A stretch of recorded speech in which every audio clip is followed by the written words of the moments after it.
गौतम बुद्ध के दो शिष्य थे जो धर्म प्रचार करने के लिए अलग अलग दिशाओं में निकले। उनमें जो एक छोटा भिक्षु था वो गांव शहर भटकते हुए अपनी जन्मभूमि पहुंच गया। वहां लोगों को उपदेश करने लगा। उसके बहुत अनुयायी बन गए। धीरे धीरे उसने मिट्टी के बर्तन छोड़ दिए, भिक्षा मांगना छोड़ दिया और वह नित्य नए पकवान खाने लगा।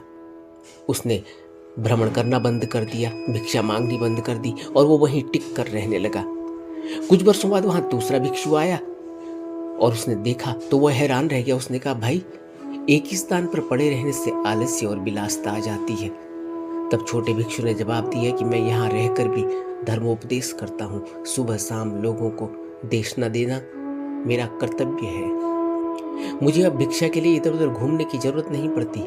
मेरे बिहार में ही मेरे को इच्छा जो भी हो वही भोजन मिल जाता है। इस पर बड़ा भिक्षु बोला, यह तो भिक्षु धर्म के विरुद्ध है।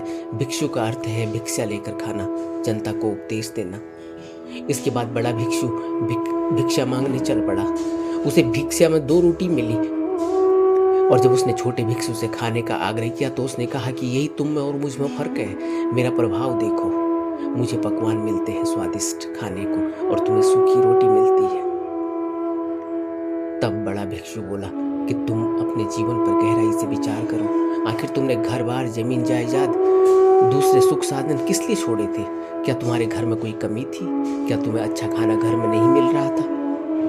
इनका त्याग करके ही तुम भिक्षु बने, लेकिन तुम तो संसार का त्याग करके पुनः इसमें लिप्त हो गए। और बुद्ध ने कहा कि भिक्षुओं को पक्षियों की ही तरह होना चाहिए, कोई संग्रह नहीं करना चाहिए।